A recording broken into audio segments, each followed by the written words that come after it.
Sebenarnya di sini itu menerangkan gini loh, Mas. Semakin orang level spiritualitasnya meningkat, maka energi yang terserap pada dirinya itu semakin positif. Kita membahas tentang ruang alam. Jadi kita membahas alam mulek, membahas penghuni alam mulek itu siapa, terus alam malakut, alam jabarut. Alam gaib itu loh. Alam mulek bawah, terus alam malakut, alam jabarut itu yang dimaksud gaib itu di situ. Misalnya kita bahas tadi tentang korteks ya di otak, lalu sistem limbik, sistem emosi kita, nanti pengaruhnya apa? Jadi pikiran itu kan energinya gaib. Energinya loh, Mas. Iya, kalau ininya jarak sarafnya bisa dipelajari, Mas. Tetapi dari mana asalnya pikiran, coba?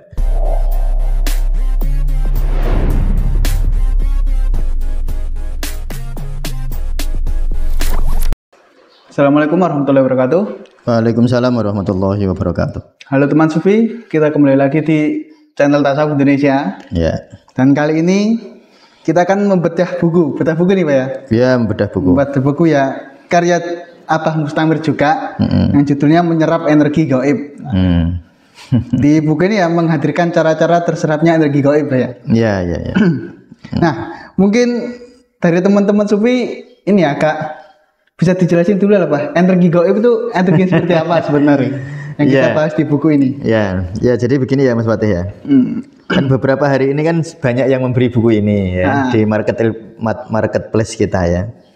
Lalu semacam saya tuh ada kekhawatiran jika teman-teman tuh salah paham gitu. Tentang kalimat energi gaib itu. Ya, jadi kita itu sering membayangkan ketika membicarakan gaib itu kan langsung bayangannya kan jin atau gini lah. Mungkin bukan jin ya, bayangannya sesosok makhluk itu Mas. Misalnya di sana ada makhluk putih, wajahnya begini, hidungnya begini. Nah, yang dibahas di dalam buku ini tuh bukan itu gitu.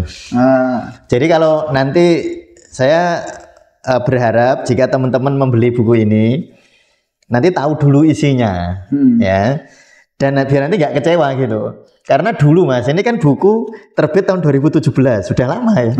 Sudah berapa? 8 tahun Mas 8 ya? 8 tahun kalau sekarang, iya. April 2017 ya, sudah lama ya.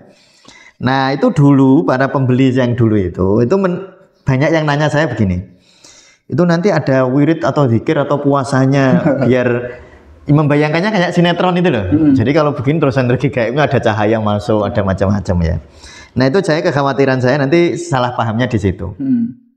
Padahal sebenarnya ini buku tasawuf sebenarnya. Buku tasawuf ya? Buku tasawuf. Jadi ini sebenarnya makanya di sini buku yang sebaiknya dibaca oleh saya tulis para pendaki spiritual. Intinya iya sebenarnya di sini itu menerangkan gini Mas. Semakin orang level spiritualitasnya meningkat, maka energi yang terserap pada dirinya itu semakin positif. Energi itu nyebutnya bisa disebut ruh. Ya, kalau nanti di sini saya jelaskan juga hubungannya dengan pengobatan timur. Misalnya ya di bab 3 ada cara mengakses energi gaib. Nah, ini yang saya maksud energi gaib di situ itu chi atau energi. Jadi, ruh ya. Ya ruh atau energi. Jadi misalnya kalau kita mau memasukkan energi ke jantung, titiknya di sini. Nanti ada itu titik-titiknya. Oh, titik jantung di sini. Misalnya mau masukkan energi ke liver, titiknya di sini. Dan itu ilmu yang logis gitu. Jadi ada ilmunya gitu.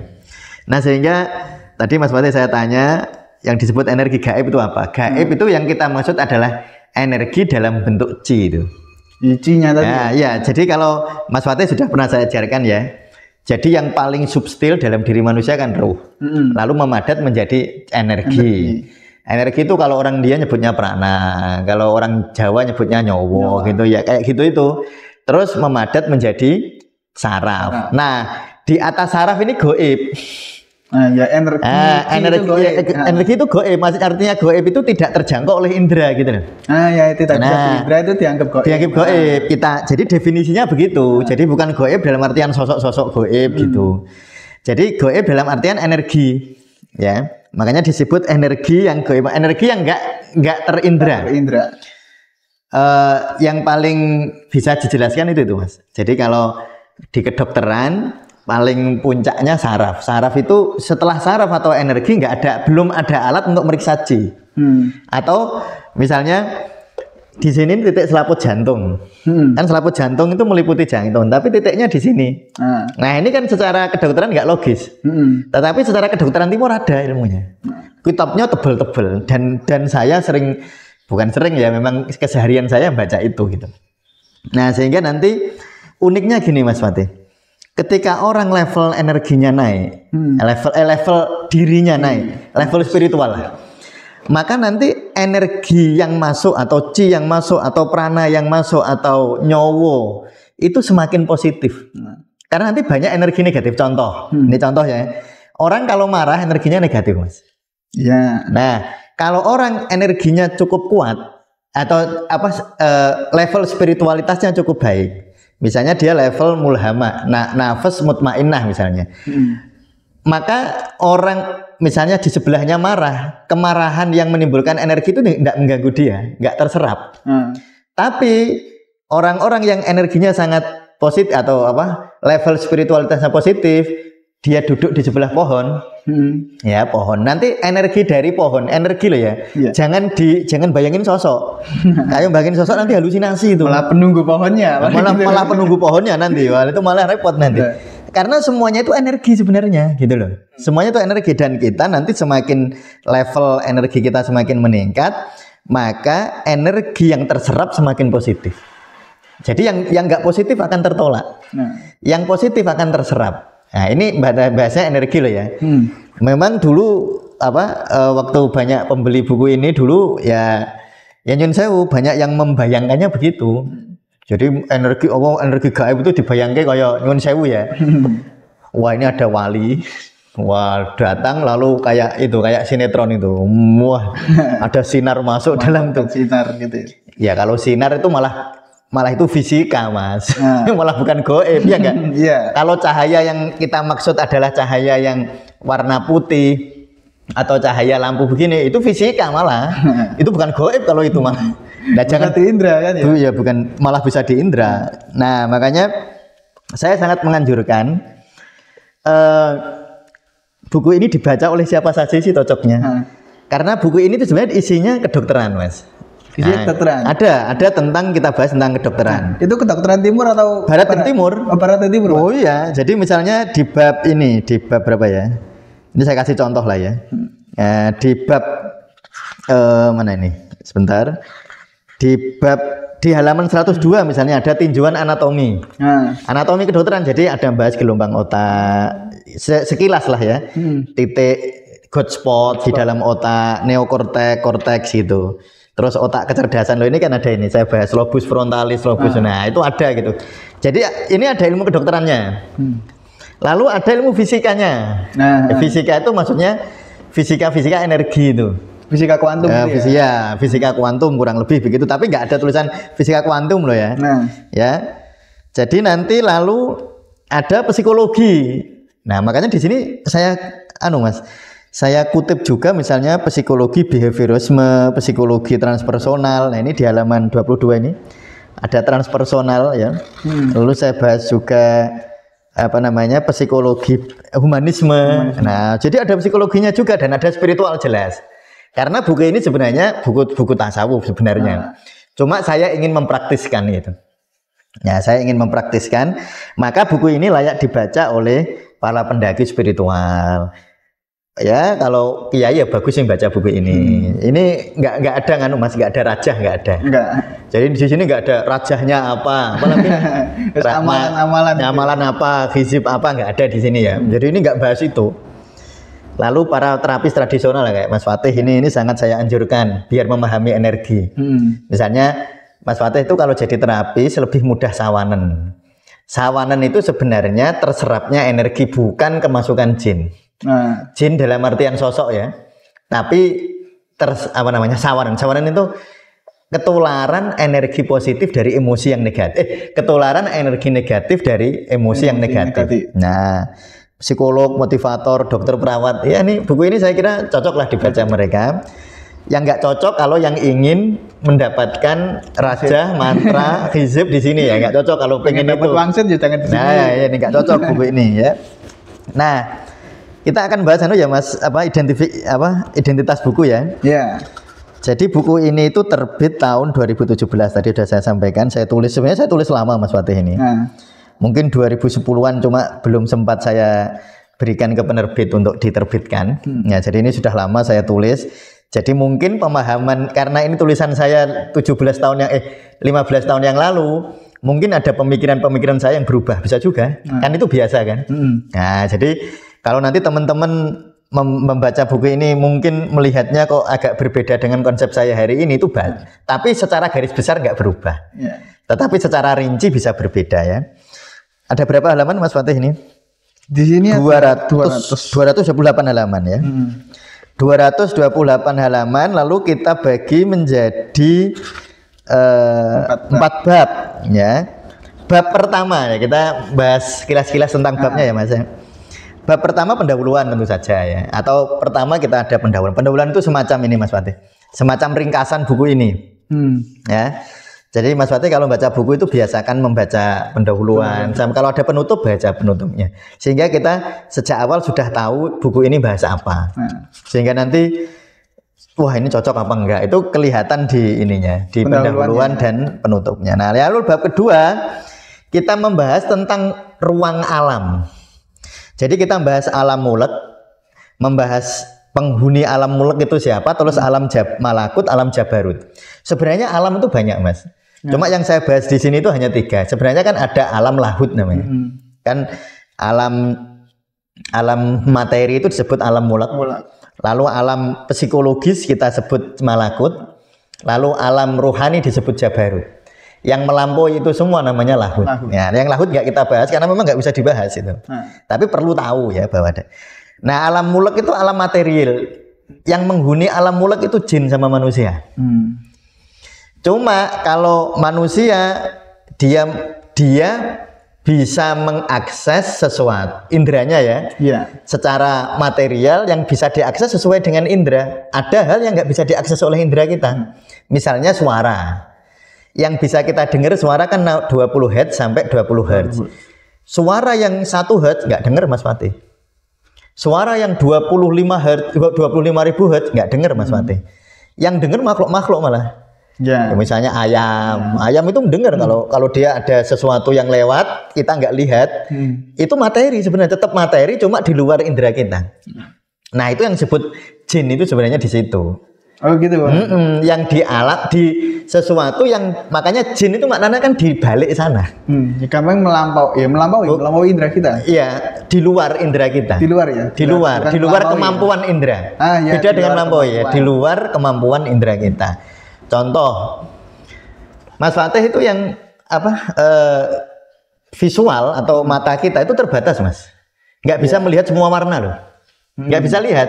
Maka ada sesuatu materi yang warnanya dia ada, tetapi secara gelombang ininya, warnanya, gelombang apa namanya ya, ininya itu nggak bisa kita lihat. Yang bisa kita lihat kadang-kadang harimau, hewan-hewan malah bisa lihat.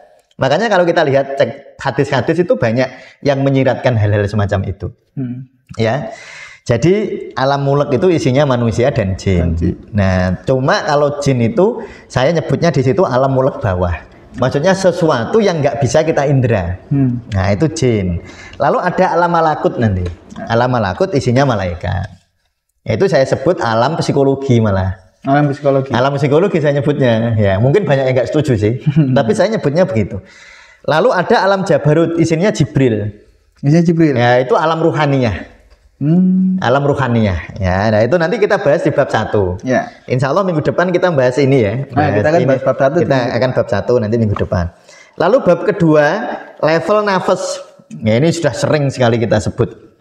Mungkin hampir kayak di buku zikir nafas ya saya saya sebut sekilas juga ya. Kalau di sini lebih rinci Mas. Nanti kita bahasnya. Jadi ada nafas atau diri yang amaroh. Lalu meningkat jadi lawamah, mulhamah, mutmainah, rodiyah, mardiyah, kamilah. Nah, dibahas ya di bab 2. Nanti juga kita akan bahas sekilas tapi. Jadi nanti kita bahas buku ini tidak bandungan. Kalau yang buku zikir nafas kan bandungan, saya baca kata demi kata. Kalau ini enggak nanti. Buku ini nanti kita bahas secara umum. Ya nanti kalau teman-teman ingin kalau teman-teman ingin hal yang praktis di sini nggak ada loh ya. Di sini gitu. Isinya pengetahuan Mas. Teori-teori ya, teori-teori. Biar nanti nggak kecewa. Nanti teman-teman kecewa. Ini mana nih caranya? Prakteknya kok nggak ada. Ya, prakteknya nggak ada. Ada prakteknya tapi tidak rinci. Nah, ada prakteknya tapi tidak rinci. Jadi nanti ya saya ya ingin teman-teman beli itu sudah tahu dulu itu. Kalau bayang nanti ada prosedurnya gitu, nggak ada loh di sini. Lalu yang ketiga, bab ketiga. Nah ini bab kuncinya, cara mengakses alam gaib. Alam gaib itu loh, alam mulek bawah, terus alam malakut, alam jabarut itu, yang dimaksud gaib itu di situ, ya. Nah nanti kalau ingin mengakses energi, ya energi atau chi lewat jalur meridian, yang itu pengobatan timur Mas. Nanti kita bahas misalnya kalau kita ingin mengalirkan energi ke jantung, titiknya mana? Nah itu di halaman 69, ya misalnya. Kita mengakses energi paru ya, bisa digunakan titik paru 11 atau paru 1 ya, atau titik KK 13. Itu ada gambarnya juga di situ ya. Jadi ada LI1, ada macam-macam, ini sudah. Jadi intinya di bab itu di halaman 67 kita membahas tentang bagaimana kita mengalirkan energi ke organ tubuh kita, ke paru, ke jantung, ke liver, 12 organ ya. Lalu nanti kita bahas hubungan sholat dan jam energi organ. Nah itu sering saya pakai ngaji kan itu. Misalnya sholat subuh itu kan sekarang misalnya jam 4 kan. Kalau di Semarang malah jam 4 kurang ya. Jam 4 itu jamnya paru. Jam 4. Jadi jam paru itu jam 3 sampai jam 5. Sehingga kalau orang sholat di jamnya paru, maka energinya banyak terserap di paru. Nah, makanya sholat subuh sering digunakan sebagai, atau gini, hikmah dari sholat subuh itu bonusnya kesehatan paru. Nah, itu kan paru gitu. Nah, nanti ada. Jadi kalau sholat duha apa, kalau sholat duhur apa, kalau sholat maghrib apa, sholat isya apa, itu sholat asar apa, itu kita bahas di halaman 97. Lalu kita nanti membahas emosi Mas. Ya, emosi itu kita bahas tujuan anatominya dulu. Jadi nanti halaman 102 yang tadi sudah saya singgung. Misalnya kita bahas tadi tentang korteks ya di otak, lalu sistem limbik, sistem emosi kita, nanti pengaruhnya apa? Jadi pikiran itu kan energinya goib. Energinya loh Mas. Goib. Iya, kalau ininya jarak sarafnya bisa dipelajari Mas. Tetapi dari mana asalnya pikiran coba? Dari memori mungkin? Ya, memori dari mana memori? Dari kan nggak ada ya, makanya itu namanya energi. Nah, namanya itu energi. Nah, itu nanti kita bahas itu. Ya, ada otak kecerdasan, ada otak limbik. Lalu bagaimana teraksesnya 3 alam? Nah, 127 ya, nanti kita bahas. Ini agak rumit ini. Ini agak rumit. Mungkin nanti ada satu pertemuan yang saya buat PPT ya, Mas. Ya, bisa. Ya, nanti karena ini agak rumit nih gambarnya. Ya kan rumit kalau nggak dijelaskan secara agak susah. Jadi misalnya gini, kalau Mas Fatih, ini contoh ya Mas. Kalau Mas Fatih sedang amarah, nafsunya aku harus menang, aku harus mengalahkan orang lain. Yang terakses alam jin. Alam jin. Oh bisa gitu Pak? Energi negatif. Karena memang magnetnya negatif soalnya.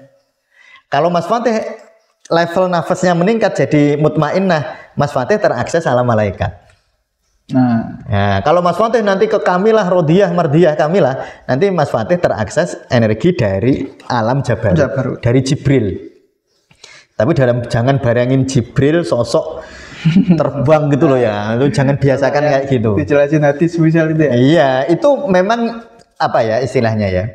Cara Rasulullah menjelaskan. Ya, cara Rasulullah menjelaskan, tapi jangan dibayangkan. Jangan dibayangkan seperti sinetron. Nanti jadi materi, Mas. Iya kan? Nanti jadi materi. Kalau orang punya sayap kan, lah berarti sayap itu dari mana? Kan ada darahnya nanti. Lah repot lagi. Kata Jibril, sayap Jibril itu cuman bisa masuk bumi itu bisa cuman sayapnya Jibril. Nah, itu kan sebenarnya simbolisme kan. Kan bahasa simbol itu. Kalau mbok bayangin sayap kayak sayapnya burung Garuda, burung elang ya repot kalau mbok bayangin kayak gitu. Oh, nanti Jibril bisa mati mana? Gitu ya. Iya, teraksesnya energi 3 alam. Lalu cara mengakses alam mulek, nah nanti ada. Ya, cara mengakses alam malakut apa yang harus dilakukan? Bukan prosedur ya, teori ya. Misalnya 131 ya.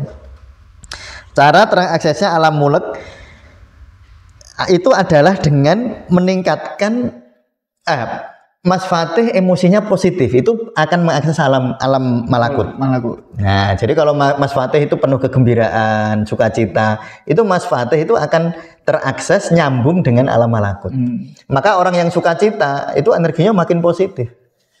Nah, itu ya. Nanti terus alam jabarut. Nah, nanti saya jelaskan ini mungkin yang unik ya. Fenomena gaib tanda petik. Nanti saya jelaskan tentang halusinasi itu apa, hantu itu apa. Kan ada ya, saya jelaskan di sini halusinasi, hantu, sawanen, kesurupan itu saya jelaskan. Nah, ya. Mungkin itu yang nanti menarik buat ya, mungkin menarik itu kalau teman-teman tentang teori atau ya cara tasawuf Indonesia memandang hantu seperti betul. Apa, halusinasi seperti apa. Mungkin di sini bisa dijelasin ya, Pak. Ya, memang nanti saya jelaskan.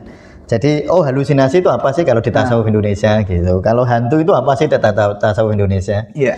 Ya, tentu saya menyadari kalau banyak perbedaan ya. Namanya gaib. Yes, gaib itu kadang-kadang orang beda. Nah, itu enggak masalah sih. Saya harapkan teman-teman dengan belajar atau memperhatikan channel kita punya insight baru lah. Jadi memandang sesuatu tidak hanya dari satu sudut pandang, Mas. Punya banyak sudut pandang gitu loh. Nanti ya dimanfaatkan aja sudut pandangnya sesuai dengan keadaan masing-masing. Lalu ada ritual meningkatkan derajat nafas. Jadi ritual untuk mengakses itu ada, tetapi itu sekali lagi ini tidak ada prosedurnya ya. Prosedur rinci nggak ada. Ritualnya saya buat ya sahadat gitu kan. Sahadat, ritualnya sholat. Ya, jadi ya rukun Islam itu aja ritualnya. Gitu. Nah, sholat, ya, nah, saya makna apa? Dari segi maknanya kita ya. Iya, tapi dari sisi makna, karena makna yang akan mengakses energi malakut jabarut. Ya. Itu maknanya, bukan kalau syariatnya mengakses energi dari alam mulek. Ya. Tapi yang positif. Nah, kalau yang negatif itu emosi negatif itu yang mengakses energi. Nah, lalu nanti saya berikan contoh-contoh ya di bab 4 tentang Lailatul Qadar. Nah, itu kan ketika seseorang terakses energi ruhaniyah. Nah, saya bahas tentang Lailatul Qadar, tentang peristiwa Isra Mi'raj ya. Lalu hijrah, lalu perang Badar. Jadi hijrah itu kan ada banyak keajaiban. Kayak Rasulullah waktu di Gua Sur kan ditolong oleh semesta kan. Ya, yang nyuruh Allah, tapi ditolong oleh 2 merpati, oleh laba-laba yang menutupi gua kan. Nah, itu. Lalu perang Badar, nanti terus cerita Syekh Abdul Qadir Jailani, lalu Pangeran Diponegoro. Ada kisah-kisahnya, lalu kisah Jenderal Sudirman. Itu kisah-kisah contoh yang bisa diakses oleh logika kita. Ya, tentu tidak semua bisa diakses. Cuma itu biar saya berikan contoh-contoh yang populer agar kita bisa memahami, memiliki sudut pandang tentang yang dimaksud terakses energi gaib itu gimana sih gitu. Ya. Jadi bukunya tentang itu Mas Fatih ya. Jadi nanti teman-teman silahkan jika yang ingin membacanya nanti bisa menghubungi Tasawuf Indonesia. Ya saya kira gitu. Ya, begitu teman-teman ya. Jadi energi gaib itu bukan seperti yang ada sesosok makhluk seperti itu yang kita bahas di buku ini. Jadi energi gaib ya energi yang chi atau nyawa dalam bahasa Jawa biasanya disebutkan ya nyawa atau prana dalam bahasa India seperti itu. Nah, bagi teman-teman yang mau beli buku ini bisa hubungin admin Tasawuf Indonesia atau kita sudah menaruhnya di marketplace kita ya Pak. Iya, bisa dilihat. Di Shopee, di Tokopedia kita sudah menaruhnya di sana, dan untuk harganya ya mungkin di Shopee, Tokopedia saingan Pak.